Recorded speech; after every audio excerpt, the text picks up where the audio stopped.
안녕하세요. 오늘도 사연살롱을 찾아주셔서 감사합니다. 저는 내일 모레 60대가 되는 50대 후반 여자입니다. 말주변이 좋지는 않은 편이라 살면서 아무리 필요한 순간이 와도 이런 곳에 사연을 쓰게 될 줄은 몰랐는데요. 최근 저희 가족만 알고 있기에는 참 아깝다 생각이 들 만큼 극적인 일이 있었다 보니 자식들의 권유로 이렇게 용기 내어 글을 적게 되었습니다. 글을 적으려고 이런저런 사연자분들의 이야기를 둘러보니 세상 참 좋아졌다는 기분이 들더군요. 저희 때는 이런 시댁 관련 이야기를 할 수 있는 공간이 친한 친구들밖에 없었거든요. 남편한테 하소연하자니 남편이 내 이야기를 잘 들어주는 것도 아니고 자칫 잘못했다가는 가족 욕을 하는 게 되니 싸움으로 번지기 쉽더라고요. 그나마 비슷한 처지에 있는 친구들한테나 편하게 이야기할 수 있는 주제인데 다들 애 놓고 애 돌보고 하면 만날 시간이 없다 보니 어디다 풀 새도 없이 속으로만 쌓아놓게 되더라고요. 그런데 요즘은 이렇게 사연을 적어서 비슷한 일을 겪었거나 이런 이야기에 관심 있는 많은 사람들과 공유도 할 수 있고 댓글로 다양한 분들의 의견을 들을 수 있어서 참 좋은 것 같네요. 제가 젊은 시절에도 이런 매체가 있었다면 시댁살이를 하던 많은 여자들이 좀 덜 답답하게 살 수 있지 않았을까 싶기도 해요. 다들 저처럼 참고만 살지 않는다는 걸 좀 더 일찍 알았다면 제 젊은 시절을 이렇게 바보같이 희생만 하지는 않았을 텐데 그런 생각도 했고요. 요즘은 시대 분위기가 여자들이 옛날만큼 무조건 참는 게 미덕은 아니라는 분위기다 보니 제 상식엔 정말 놀랍고 파격적인 이야기도 많더군요. 그런데 이렇게 시대가 좋아졌음에도 어쩜 그렇게 시자 붙은 인간들은 한결같기만 한지 그것도 어찌 보면 참 놀라운 지점이란 생각도 했네요. 저도 그 시자 붙은 인간들 때문에 참 마음고생도 많이 하고 몸도 고생을 많이 했는데요. 사실 돌이켜보면 저희 시부모님은 며느리들을 그렇게 말도 안 되게 하대하거나 무시하지는 않으셨던 것 같아요. 다만 제가 너무 힘들었던 이유는 너무 전통적인 것에 집착을 하시고 집안 분위기 자체가 엄한 분위기라 비교적 자유롭게 자랐던 제가 적응하고 시부모님의 기대에 맞추기가 힘들었던 것 같아요. 며느리의 도리를 다 바라고 하드나 무시를 하지는 않으셨지만 그렇다고 딱히 며느리들에게 인간적으로 애정이 있으시거나 하지도 않으셨어요. 엄하고 무뚝뚝하고 차가운 옛날 어르신들의 전형적인 모습이었죠. 사실 저는 조금 자유로운 분위기의 집안에 막둥이 막내딸로 태어나 늘 화기애애한 가족 분위기 속에서 지내다가 시집을 오고 나서는 시댁에 갈 때마다 우울할 정도로 적응을 못했어요. 물론 가끔 다른 친구들의 이야기를 들어보면 저희 시부모님은 양반이다 싶을 때도 있긴 했지만 각자 처한 상황이 다르고 내일은 남일보다 크게 느껴지기 마련이니 그런 게 그리 큰 위로가 되지는 않더라고요. 그래서인지 저는 처음 시동생이 결혼해서 동서를 데리고 왔을 때 내생은 안 했지만 속으로 엄청 기뻐했었어요. 남편도 시댁도 다 한편인 느낌이라 시댁에 올 때마다 혼자인 느낌을 지울 수가 없었는데 동서가 들어온다면 같은 며느리로서 제 편이 되어줄 것 같았거든요. 남편과 시동생이 나이차가 좀 있어서 자연히 동서와 저도 나이차가 좀 있을 수밖에 없었는데 제가 집에서 막내라 늘 동생이 있었으면 했는데 동서가 들어온다고 하니 여동생이 생기는 기분이었어요. 안녕하세요. 처음 뵙겠습니다, 형님. 그렇게 처음 동서를 만났을 때 첫인상이 아직도 기억에 남네요. 분홍색 꽃무늬 원피스를 입고 나타난 동서는 무난하고 밋밋하게 옷을 입는 저와는 달리 너무 화사하고 공주 같았어요. 주변 친구들은 다 저랑 비슷한 성향이라 그런 스타일은 멀리서 동경만 했던 저에게 동서는 정말 신선한 존재였어요. 보기 드문 인형 같은 외모에 나이도 어리니 잘 챙겨주고 싶고 친해지고 싶은 마음이 들더라고요. 당신 그렇게 좋아? 뭐 아군이 생긴 기분인 건가? 당연하지. 당신이 내 말을 들어줘. 서방님이 내 말을 들어줘. 남자들만 있던 집안에 동서 들어오니까 분위기가 너무 화사하네. 친해지면 너무 재미있을 것 같아, 여보. 우리 나중에 동서랑 친해지면 넷이서 여행 같은 것도 가고 하면 안 돼? 나야 좋지. 친해지면 얘기해보자. 남편도 제가 좋아하는 모습을 보니 뿌듯했는지 동서에게 호의적인 모습을 보였어요. 동서가 25쯤 결혼을 했으니 남편과 제 눈엔 막내 여동생 같은 느낌이었죠. 저희 부부의 호의 때문인지 처음에는 낯설고 어색해하던 동서도 서서히 마음의 문을 여는 것 같았어요. 형님이랑 아주버님은 어쩜 이렇게 저한테 잘해주세요? 늘 감사해요. 아우, 같은 식구인데 잘해주는 게 당연하지. 친구들 보면 그렇지도 않더라고요. 못된 형님들도 많다고 하던데. 저는 정말 시댁복은 많은 것 같아요. 시부모님은 좀 엄해도 이렇게 좋은 형님이랑 아주버님을 만났으니까요. 그렇게 말해주니까 더 잘해줘야겠네. 나야말로 동서가 잘 따라줘서 너무 고마워. 동서가 아니라 예쁜 동생이 생긴 기분이야. 마음을 한번 열기 시작하니 동서는 저에게 정말 친근하게 대하기 시작하더라고요. 그동안 일방적으로 잘해주는 느낌이었다면 동서가 어쩐 기점부터는 먼저 연락도 오고 따로 약속을 잡아 만나는 일도 종종 생겼어요. 형님, 며칠 뒤에 결혼 기념일이시라면서요? 어떻게 알았어?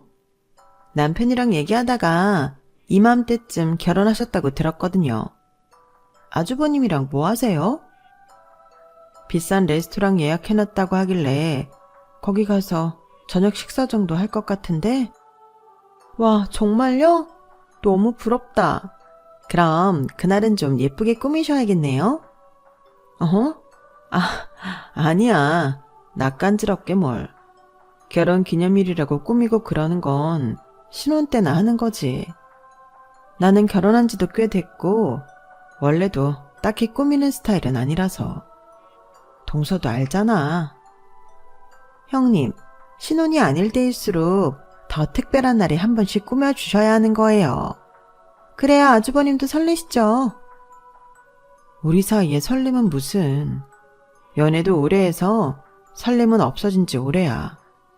그리고 그렇게 꾸미는 건 동서처럼 예쁘고 날씬한 사람이나 잘 어울리지. 내가 꾸며봐야 동서 같은 느낌이 나겠어?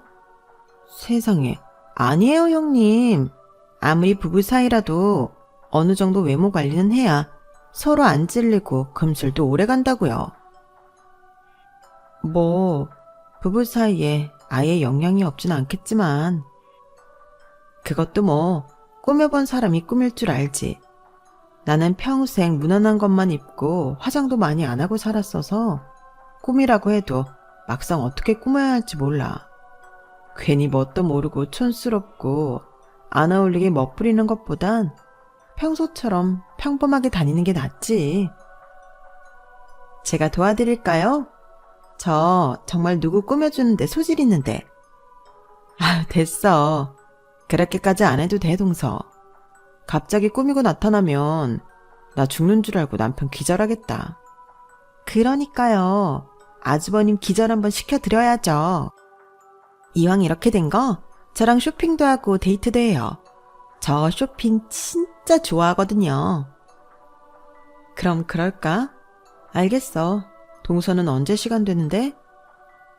처음엔 결혼기념일에 맞춰 저를 꾸며주겠다고 성화인 동서와 만나서 시간도 보내고 친해질 겸 겸사겸사 약속을 잡았어요.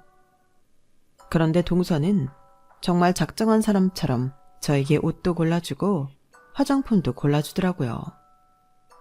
확실히 잘 꾸미는 사람이라 그런지 골라주는 것마다 확실히 원래 쓰고 입던 것보다 훨씬 저한테 잘 어울리는 느낌이 들어서 신기하더라고요. 와, 형님 너무 예쁘신데요? 형님이 보셔도 그렇지 않아요? 앞으로 이렇게 다니세요. 그러게 동서, 역시 꾸며본 사람이 꾸며주니 다르네. 고마워. 오늘 밥은 내가 살게. 동서는 뭐 필요한 거 없어? 오늘 내 것만 너무 사서. 혹시 갖고 싶은 거 있으면 하나 사줄게.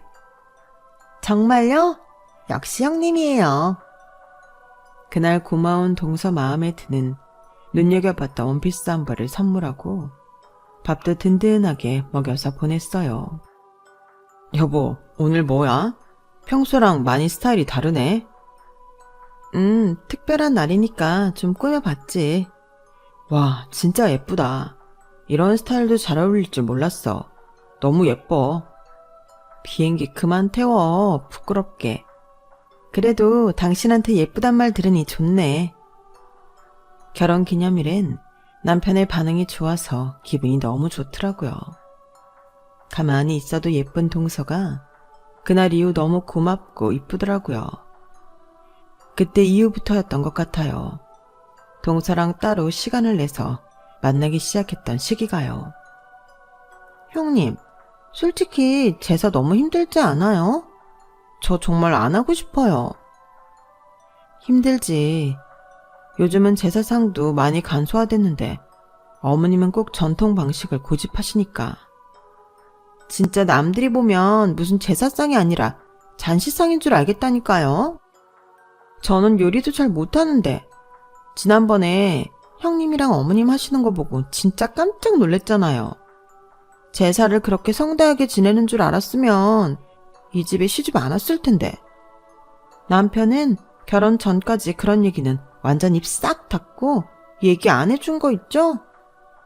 연애할 때 제사 지낸다는 얘기라도 했으면 꼬치꼬치 물어봤을 텐데 진짜 한 번도 얘기한 적 없어서 저는 제사 따로 안 지내는 집안인 줄 알았다니까요.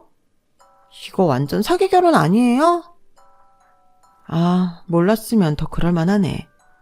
나는 남편이 미리 말해줘서 알고 결혼했는데도 막상 진짜로 어머님 원하시는 대로 제사상 차려보니 감당이 안 되더라고. 동서는 몰랐으면 당황스럽고 더 힘들 수 있겠다. 아무튼 그때 제사 지내는 거 처음 보고 남편이랑 집 돌아가는 길에 얼마나 싸웠는지 몰라요. 짜증나 정말. 그때 정말 이혼할 뻔했다니까요. 형님, 저희가 나서서 어머님이랑 좀 싸워보는 건 어떠세요? 솔직히 진짜 요즘 누가 그렇게 제사 지내요? 음식이 어디가 어디, 위치인도 헷갈리는데 어쩌다 좀 옆자리에 뒀다고 훈수 두시는 것도 그렇고 저 진짜 평생 그렇게는 못 살겠어요. 내가 알기론 남편도 그렇고 서방님도 그렇고 이미 시부모님이랑 많이 싸웠다고 알고 있어. 아무리 남자들은 부엌 안 들어온다고 해도 어머님 혼자 그 더운 여름에 땀 뻘뻘 흘려가며 고생하는 게 보기 좋진 않았나 봐. 지금이야 나도 있고 이제 동서도 있지만 생각해보면 그래. 음식 가짓수가 한두 개도 아닌데 혼자서 그렇게 고집스럽게 다 하면서 말리는 아들들하고도 싸워서 이겼다는 게 우리가 뭐라 해서 될 일이 아닌 것 같아. 그래도 뭐라도 해봐야 하는 거 아니에요? 나도 그러고 싶지만 어차피 못 이길 거면 그냥 표면적으로 사이라도 좋은 게 낫지 않나 싶어. 어머님이 그런 부분 빼면 다른 집 시어머니에 비하면 꽤 괜찮으시잖아. 그래요? 전 잘 모르겠어요. 제 친구들은 다 비슷한 수준의 집에 시집가서. 오히려 잘 사는 집이 저런 거에 더 집착 안 하더라고요.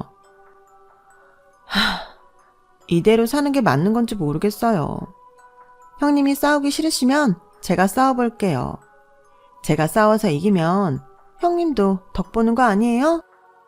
동서와 친해지니 시댁에 대한 불만을 공유하고 터놓을 수 있는 사람이 생겨서 참 좋았지만 그 정도면 그래도 참을만 하다는 저의 의견과는 달리 동서는 유독 시댁이 요구하는 며느리의 덕목에 대해 못 견뎌 했어요. 저보다 한 세대 어린 나이라 요즘은 좀 시각이 다른가 보다 생각하려고 해도 저와 편을 지어서 자꾸 시댁과 싸우려고 하는 동서가 이해가 되지는 않더라고요. 동서가 저를 본인 편으로 생각하는 것까진 좋았지만 친해지고 나니 자꾸 저를 시댁과 함께 싸워줄 아군 정도로 생각하는 것 같아서 어느 순간부터 좀 부담스럽더라고요. 동서, 그래도 일단은 참을 수 있는 데까진 참아보는 게 어때? 음식 같은 건 내가 많이 도와줄게.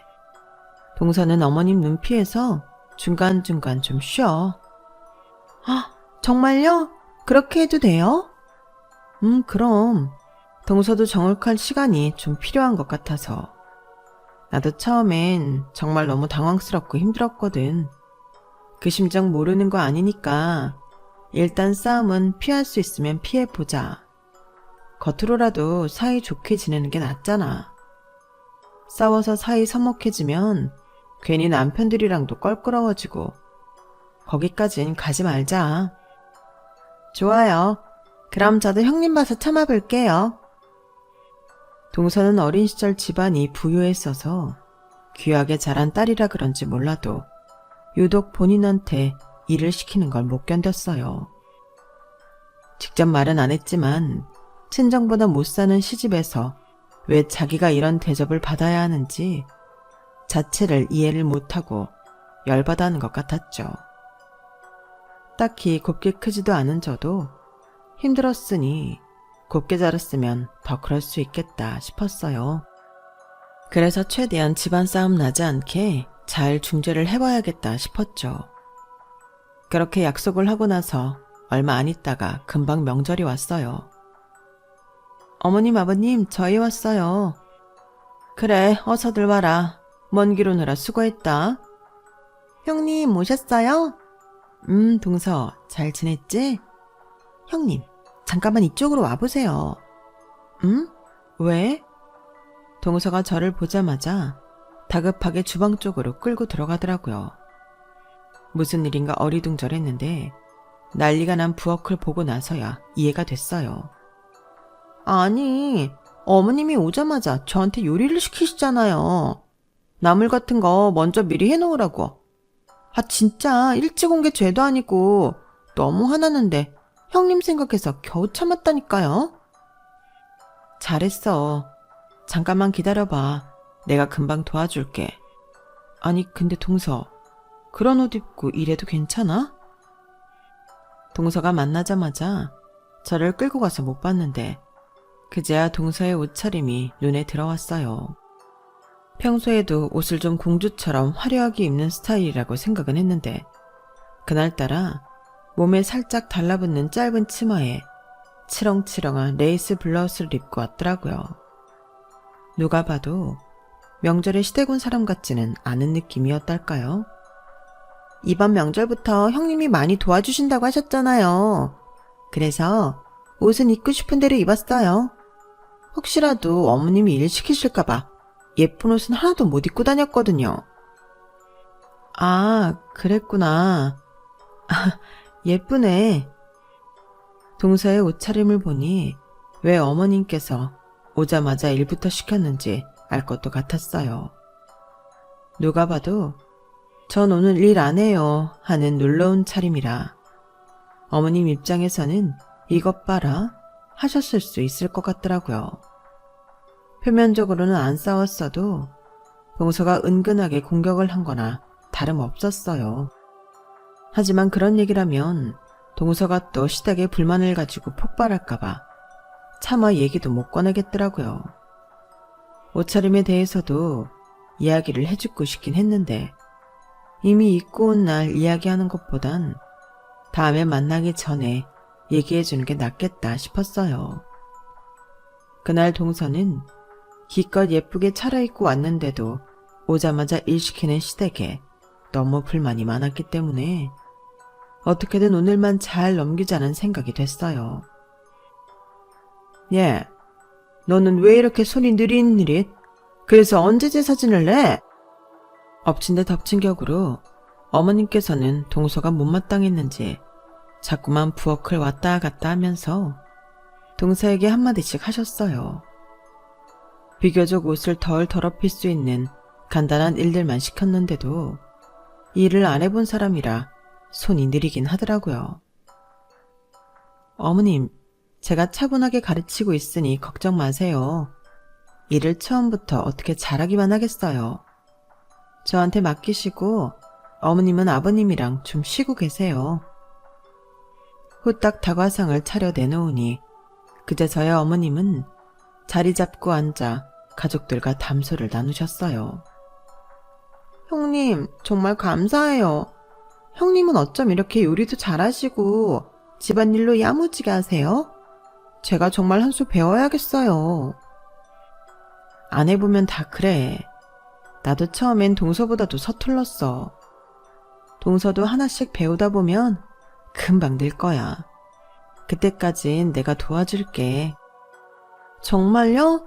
감사해요. 근데 제가 그렇게 빨리 늘지는 모르겠어요. 마음 급하게 생각할 건 아니니까 너무 걱정하지 마. 천천히 늘면 되지 뭐.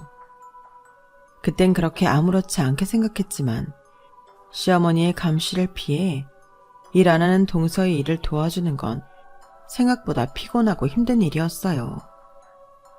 전 제가 워낙 어머님께 엄하게 배워서 그런지 같은 여자로서 동서가 굳이 그런 일을 겪게 하고 싶지는 않더라고요. 그래서 어머님께서 동서를 직접 가르치거나 잔소리 하실 일 없게끔 웬만하면 제 선에서 다 가르치고 일을 끝내려고 노력했어요. 그런데 문제는 동서였어요. 처음에는 눈물까지 그렁그렁하며 고마워하던 동서가 점점 일을 가르쳐 주려고 해도 시큰둥해하며 하기 싫은 티를 내기 시작했거든요. 형님, 저 오늘은 전 부치는 건 좀 빼주시면 안 될까요? 이 많은 종류의 전을 나 혼자 어떻게 다 부쳐? 왜? 무슨 이유라도 있어? 아니, 오늘 입은 옷이 진짜 마음 크게 먹고 산 완전 아끼는 원피스거든요. 근데 전 부치면 기름이 많이 튀니까 비싼 옷 망칠까봐요. 당연히 앞치마 해야지. 앞치마 줄게. 아니면 여보로 챙겨온 거 있는데 내 반팔티 빌려줄까? 아니요. 저 피부가 예민해서 다른 사람 옷 잘 못 빌려 입어요. 그냥 전만 좀 빼주세요. 나머지는 제가 다 할게요. 네? 동서, 이제야 좀 나 도와줄 만하게 가르쳐놨는데 옷 때문에 일 안 한다고 하면 어떡해. 전 혼자 붙이는 건 시간도 너무 오래 걸리고 무리야. 둘이서 같이 해도 힘든데 아예 손 떼버리면 감당할 자신이 없어. 그럼 어떡해요. 이 원피스 이제 단종돼서 버리면 다시 사지도 못하는데 형님이 책임지고 다시 구해주실 건 아니잖아요. 동서, 말 웃기게 한다. 내가 그걸 왜 구해줘? 그러니까요. 그래서 오늘만 봐달라고 했잖아요. 그리고 솔직히 전 붙여봤자 손도 느린데 몇 개나 붙인다고요. 맨날 못생기게 붙여서 어머님한테 혼나긴 하는데 이럴 땐 서로 도와주시면 좋잖아요. 참 그렇게까지 이야기하는데 끝까지 잡아다 앉혀놓고 전 붙이라고 강요는 못하겠더라고요. 처음부터 어머니께 맡겼으면 이런 꼼수도 못 부렸을 텐데 열심히 알려주면 저한테 미안하고 고마워서라도 당연히 일이 익숙해지면 나중에는 발벗고 나서서 도우려고 할 줄 알았어요. 세상에는 다양한 인간 군상이 있다는 걸 제가 잠시 잊었던 거죠. 뒤늦게 정신을 차렸을 땐 동서는 매번 이 핑계 저 핑계 대며 일에 빠져있고 저 혼자 일을 하고 있더라고요. 이제 와서 이런 걸 시부모님한테 이야기하기엔 그동안 마음 좋은 형님인 척을 너무 해서였는지 말을 도저히 못 꺼내겠더라고요. 뭐라고? 이때까지 당신 혼자 일을 다 하고 있었단 말이야? 난 왜 몰랐지? 내가 내색을 안 했으니까 식구들 앞에서 티내기엔 어머님이 가만히 안 계실 것 같고. 나라도 부르지 그랬어. 당신 부르면 어머님이 가만히 있으시겠어? 더 난리 나지. 정말 복잡하다. 내가 재수씨 불러서 한번 얘기해볼까? 됐어. 내가 이미 여러 번 좋게 타일러도 보고 화도 내보고 했는데 들을 생각을 안 하더라. 알겠다고 해놓고 다음에 또 그래. 아니, 당신이 재수씨한테 잘해준 게 얼만데 이래. 진짜 사람이 너무하네. 그래도 그렇게 일할 때 쏙 빠지는 것만 빼면 괜찮은 것 같긴 한데. 아니, 그럼 뭐 하냐고. 잘해주는 것처럼 하고 가족들 몰래 일은 당신 다 시키는데. 아무래도 내가 지켜봐야겠어. 그냥 하소연할 데가 없어서 말한 거야. 괜히 어머님한테 가서 얘기하지 마. 나도 동서랑 관계라는 게 있는데. 관계는 무슨. 답답한 마음에 남편에게 털어놨다가 남편이 하도 노발대발 하는 바람에 당장이라도 식구들에게 알리겠다는 걸 막느라 혼이 빠졌어요. 그 이후로는 정말 아무한테도 말을 안 하게 되더라고요. 괜히 일 키워서 집안 시끄러워지는 게 싫더라고요. 그러던 어느 날 어머님이 며느리들만 따로 불러 식사를 하자고 한 날이 있었어요. 어머님, 어쩐 일로 저희 둘만 따로 부르셨어요? 다른 게 아니라 내가 너희 둘에게 고마운 게 참 많다는 생각이 들어서.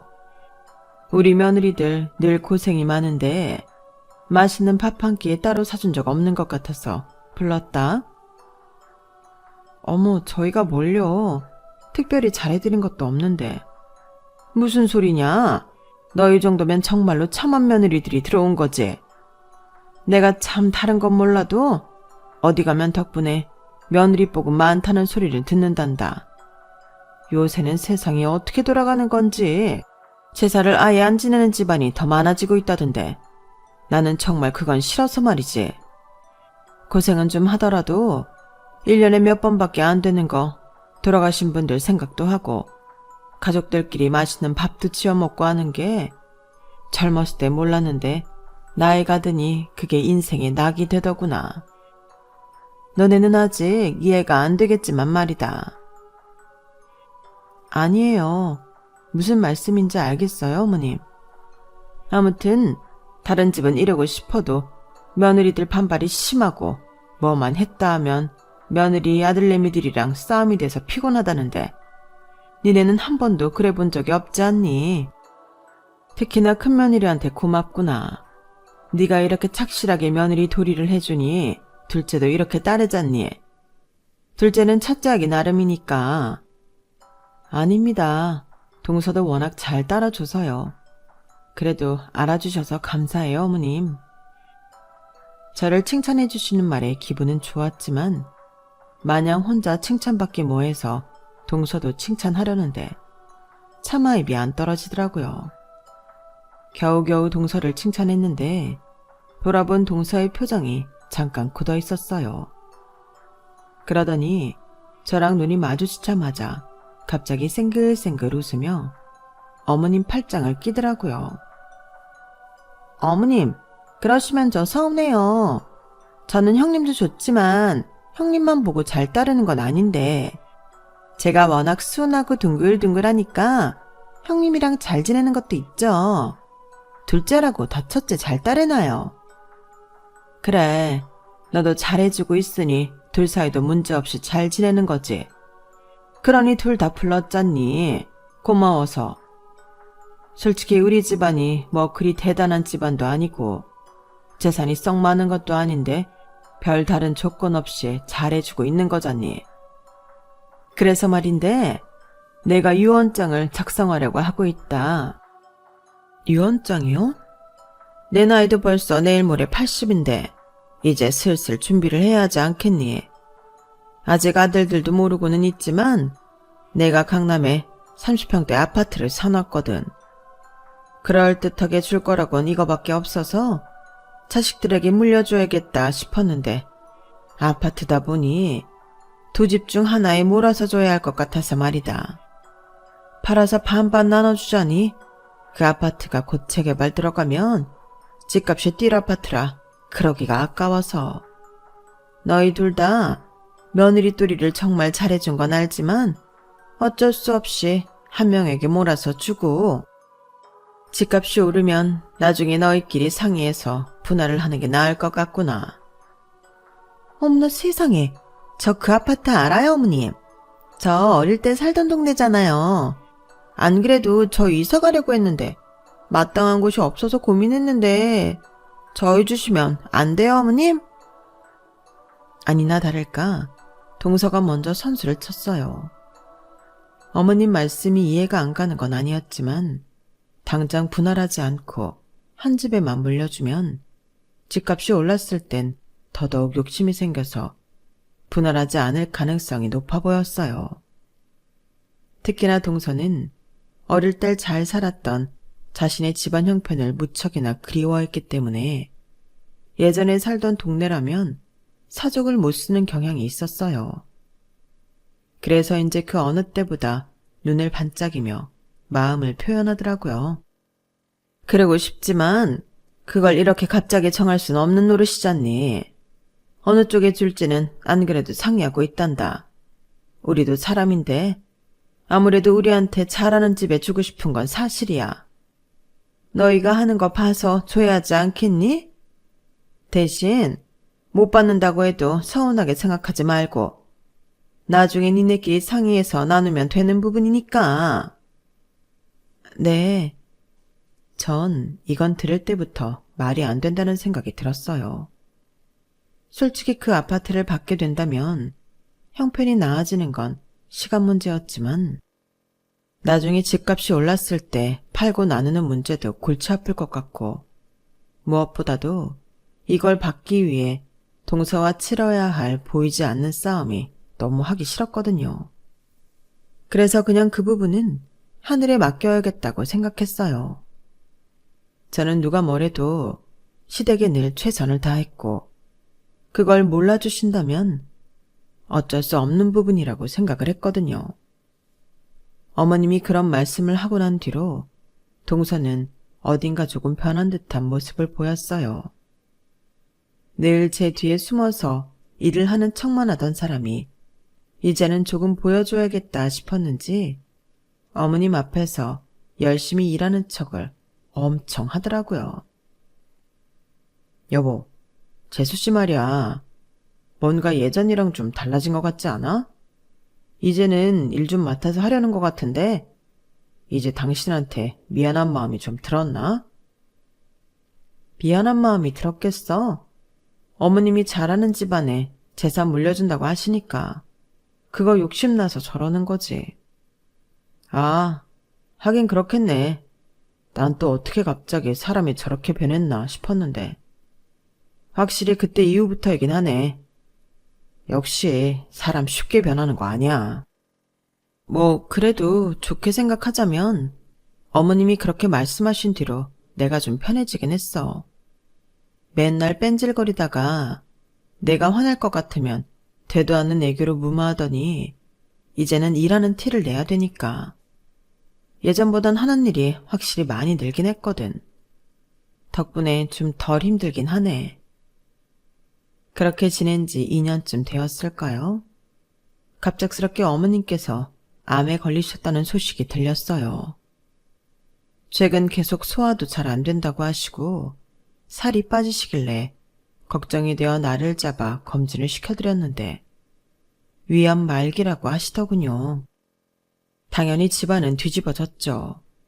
말기다 보니 바로 입원을 해서 치료를 시작하셨는데 사실상 희망은 없는 상태라 몇 달 못 가서 바로 퇴원을 하셨어요. 남은 시간을 병원에 묵혀 고통스러운 항암 치료를 받는 것보다는 공기 좋은 곳으로 이사를 가서 남은 생을 보내고 싶다는 게 이유였어요. 어머님 아버님이 공기 좋은 시골로 이사 가신 뒤로 가족 모임은 예전에 비해 잦아졌어요. 어머님께서 언제 돌아가실지 모르는 상황이다 보니 신경 써드릴 게 한두 가지가 아니더라고요. 남편도 시동생도 다 조금이라도 짬을 내서 어머님과 시간을 보내려고 노력을 했고, 그건 저도 마찬가지였어요. 어머님께서 건강이 악화되자 변한 건 동서 한 명뿐이었어요. 동서, 이번 주말엔 내려올 수 있어? 동서 안 내려온 지 꽤 됐잖아. 그 사이에 가족 모임을 벌써 3번이나 했는데 어머님께서 동서도 찾으셔. 형님도 아시잖아요. 저 바쁜 거. 남편 내려보내니까 저한테는 이런 일로 일일이 연락은 하지 말아주세요. 저도 어머님 너무 뵙고 싶죠. 근데 시간이 안 나는 걸 어떡해요? 누구는 시간이 나서 가? 어머님 사시면 얼마나 사신다고 그냥 좀 맞춰드리자. 나도 매번 오라는 게 아니라 그래도 벌써 몇 번 모였는데 동서는 빠진 게 절반 이상이니까 하는 얘기야. 어머님 아버님도 좀 의아하게 생각하고 계시고, 괜히 섭섭하게 해드려서 좋을 거 없잖아. 제가 어머님 댁에 선물 챙겨 보내고 있어요. 꼭 거기 내려가서 같이 시간 보내야만 신경 쓰고 있는 건 아니잖아요. 저는 저대로 알아서 할 테니까 신경 쓰지 마세요. 아들들만 착실히 내려가면 됐지. 제가 보고 싶으셨으면 어머님이 직접 연락을 하셨겠죠. 동서가 그렇게까지 강경하게 나오니 제가 할 말이 없더라고요. 동서 말대로 제가 강요할 일도 아니었고요. 동서가 워낙 내려오기 싫어하니 가족 모임이 잡힐 때마다 매번 서방님과 싸움이 나는지 서방님도 얼굴이 늘 죽상이었어요. 재산 받는다고 한동안 열심히 아양 떨 때랑은 너무 상반된 모습에 기가 막혔죠. 작은 며느리도 시간 내서 한번 내려오거라.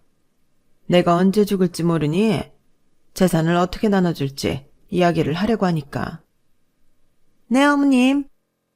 정말로 기가 막혔던 건 재산 분할에 관해 이야기를 하시겠다고 하니 그때서야 없던 시간이 생긴 건지 동서가 바로 내려오겠다고 대답을 하더라고요.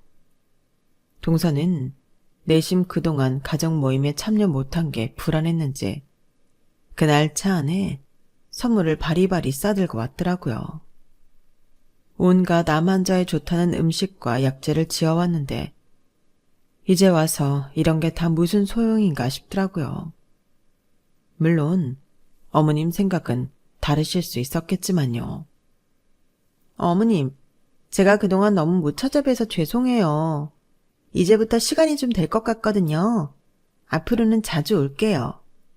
그래도 제가 보낸 선물은 다 잘 받아 쓰셨죠? 제가 자주는 못 왔어도 마음은 항상 어머님 댁에 있었던 거 아시죠? 그동안 나 몰라라 하고 안았던 사람이 우는 낯으로 입에 발린 소리만 해대는데 어쩜 저렇게 뻔뻔할까 싶더군요. 도저히 안 되겠어서 동서를 끌고 와서 조용한 데서 한 소리를 했어요. 동서, 사람이 정말 해도 해도 너무한 거 아니야? 어떻게 그동안 오라오라 해도 안 오던 사람이 재산 얘기 하신다니까 와? 아니, 저 안 오면 어머님이 돌아가시기라도 해요? 남편 꼬박꼬박 내려보냈고 형님이랑 아주버님도 계시는데 왜 이렇게 저보고 오라고 난리예요? 형님은 제가 시댁에서 고생하는 꼴을 보셔야 속이 시원하세요? 도대체 동서가 무슨 고생을 언제 했다고 그래? 매번 제사 지낼 때도 그렇고 시댁에 일 생길 때마다 나서서 처리한 건 난데 동서는 뭔 일만 생기면 내 뒤에 숨어서 같이 일한 척하기 급급했잖아. 어른들 앞에서 티 안 내고 동서 뺀질거리는 거 뒤봐준 건 나야. 그냥 와서 얼굴 도장 찍고 시간이나 같이 보내다 가라는데 그게 그렇게 어려워? 네, 어려워요. 제가 무슨 애틋한 감정이 있다고 그렇게 자주 와요. 저도 제 인생이 있죠. 저는 솔직히 시댁에 그렇게 좋은 감정 없어요. 틈만 나면 어떻게든 며느리들 일 시키려고 하는데 좋은 감정이 어떻게 생겨요? 형님까지 이러시면 저 진짜 형님도 안 봐요? 말문이 턱 막히더라고요. 그래서 100번 양보해서 저랑 안 보고 살아도 그만이긴 하지만 그냥 그 대목에서 저랑은 정말 대화가 안 통하는 종류의 사람이라는 벽이 확 느껴졌어요. 여기서 더 싸워봤자 제 손해라는 생각이 들더군요. 그래서 더 이상 얘기하지 않고 자리를 나와버렸어요. 둘 다 감정이 상해서 어색하게 있는데 잠깐 후에 어머님이 저희를 다 자리에 앉히시고 이야기를 시작하셨어요. 내가 전에 말했던 그 아파트 말이다. 그건 둘째네가 가지면 어떨까 싶은데? 네? 정말요? 어머님, 역시 어머님밖에 없으세요. 솔직히 말하면 동서가 이렇게 시댁에 소홀하게 대하는 걸 보고 저도 기회를 아예 안 했던 건 아니었어요. 그래서인지 표정 관리가 안 되더라고요. 매번 제사도 제가 다 지냈고 일 생길 때마다 발벗고 나선 건 저인데 제사는 동선에 다 준다는 게 믿기지가 않았어요. 이럴 줄 알았으면 진작에 티를 낼 걸 하는 후회와 서운한 감정이 북받쳤어요. 남편도 깜짝 놀랐는지 아무 말도 못하고 있더라고요. 엄마, 진짜 감사해요. 그래, 형네는 우리보다 잘 사니까. 그런 것보다도 둘째 며느리가 그 동네에 대한 향수가 많아 보여서 너희 매번 천세로 이사 다니는 것도 보기 안 좋고 해서 이왕 그렇게 된 거 집값 오를 때까지 그 아파트에서 살아보라고. 너희 결혼할 땐 집 한 채를 못 해줬잖니. 거기가 살기엔 너무 낡고 오래되긴 했지만 재개발만 확정나면 집값은 뛸 테니까 그때까지만 잘 버텨봐라. 감사합니다. 감사합니다. 기뻐하며 연신 머리를 조아리는 동서와 시동생을 보니 마음이 착잡하더라고요. 저도 모르게 표정을 굳히고 있었는데 저를 가만히 지켜보고 계시던 어머님이 저를 불러 조용히 물으시더라고요. 서운하니? 어머, 서운하긴요. 아니에요, 어머님.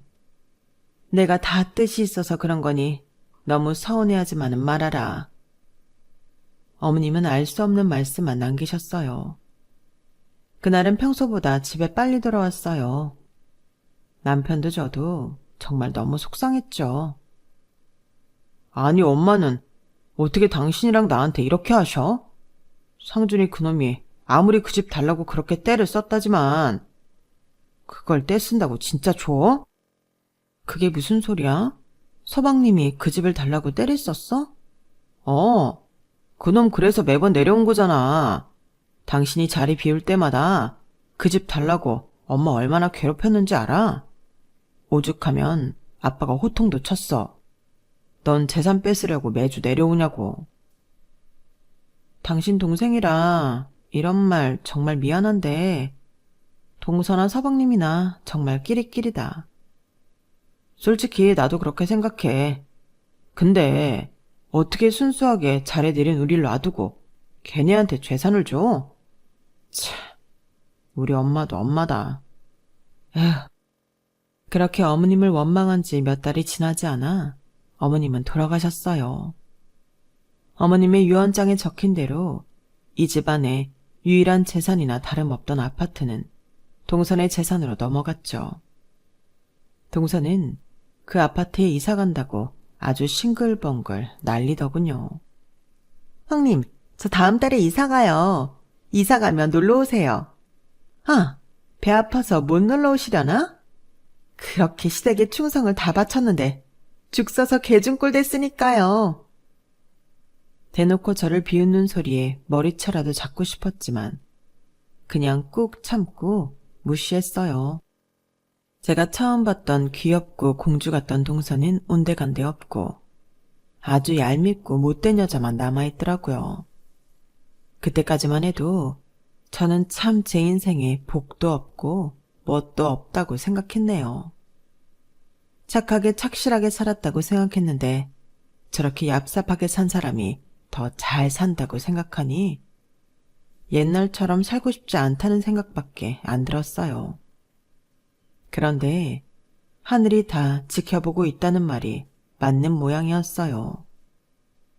그로부터 벌써 7년이 지났는데 제가 발이되어 집값이 오른다던 그 아파트는 쓰러지기 일보 직전인데도 재개발 허가가 안 났고 낡을 대로 낡아 바퀴벌레가 쥐가 득실거리고 비위생적인 것이 소문나 집값이 대폭 하락했거든요. 남편을 통해 들었는데 아직도 서방님과 동서는 그 집에 미련을 못 버리고 개구생을 하며 붙어 살고 있다고 해요. 게다가 알고 보니 어머님께서 재산을 넘겨줄 때 아파트 빚을 다 못 갚은 상태에서 넘겨주신 탓에 빚만 생겼다고 하더라고요. 그걸 듣고 나니 혹시 어머님께서 다 알고 계셨나 싶은 생각이 들더라고요. 그제서야 저한테 하셨던 이해할 수 없었던 말씀이 생각나더라고요. 매주 재산을 달라고 떼쓰러 내려갔다던 시동생이나 어머님 건강이 악하더니 코빼기도 안 내비치던 동서에게 상을 주시는 척 벌을 준 게 아닌가 싶네요. 재산을 물려받는다고 기뻐하던 얄미운 동서의 얼굴을 떠올리니 지금 상황이 아주 속이 다 시원할 지경이에요. 그 뒤로 만나지는 않고 있지만 이대로 영원히 안 만났으면 싶네요. 한때 너무 바보같이 살았나 후회했던 적도 있었는데 어머님 덕분에 그런 생각은 이제 그만해도 될 것 같다는 생각이 들었어요. 역시 인생은 길게 봐야 하는 거고 사람은 다 자기가 한 짓을 돌려받는 순간이 오기 마련인 것 같아요. 늘 그랬던 것처럼 욕심 많이 내지 않고 열심히 인생 살아보려고 합니다. 제 이야기 함께 해주셔서 고맙습니다. 매일매일 행복하세요. 여러분, 사연 댓글에 응원과 현명한 조언 부탁드려요. 좋아요와 구독은 저에게 큰 힘이 됩니다. 오늘도 좋은 일 가득하세요.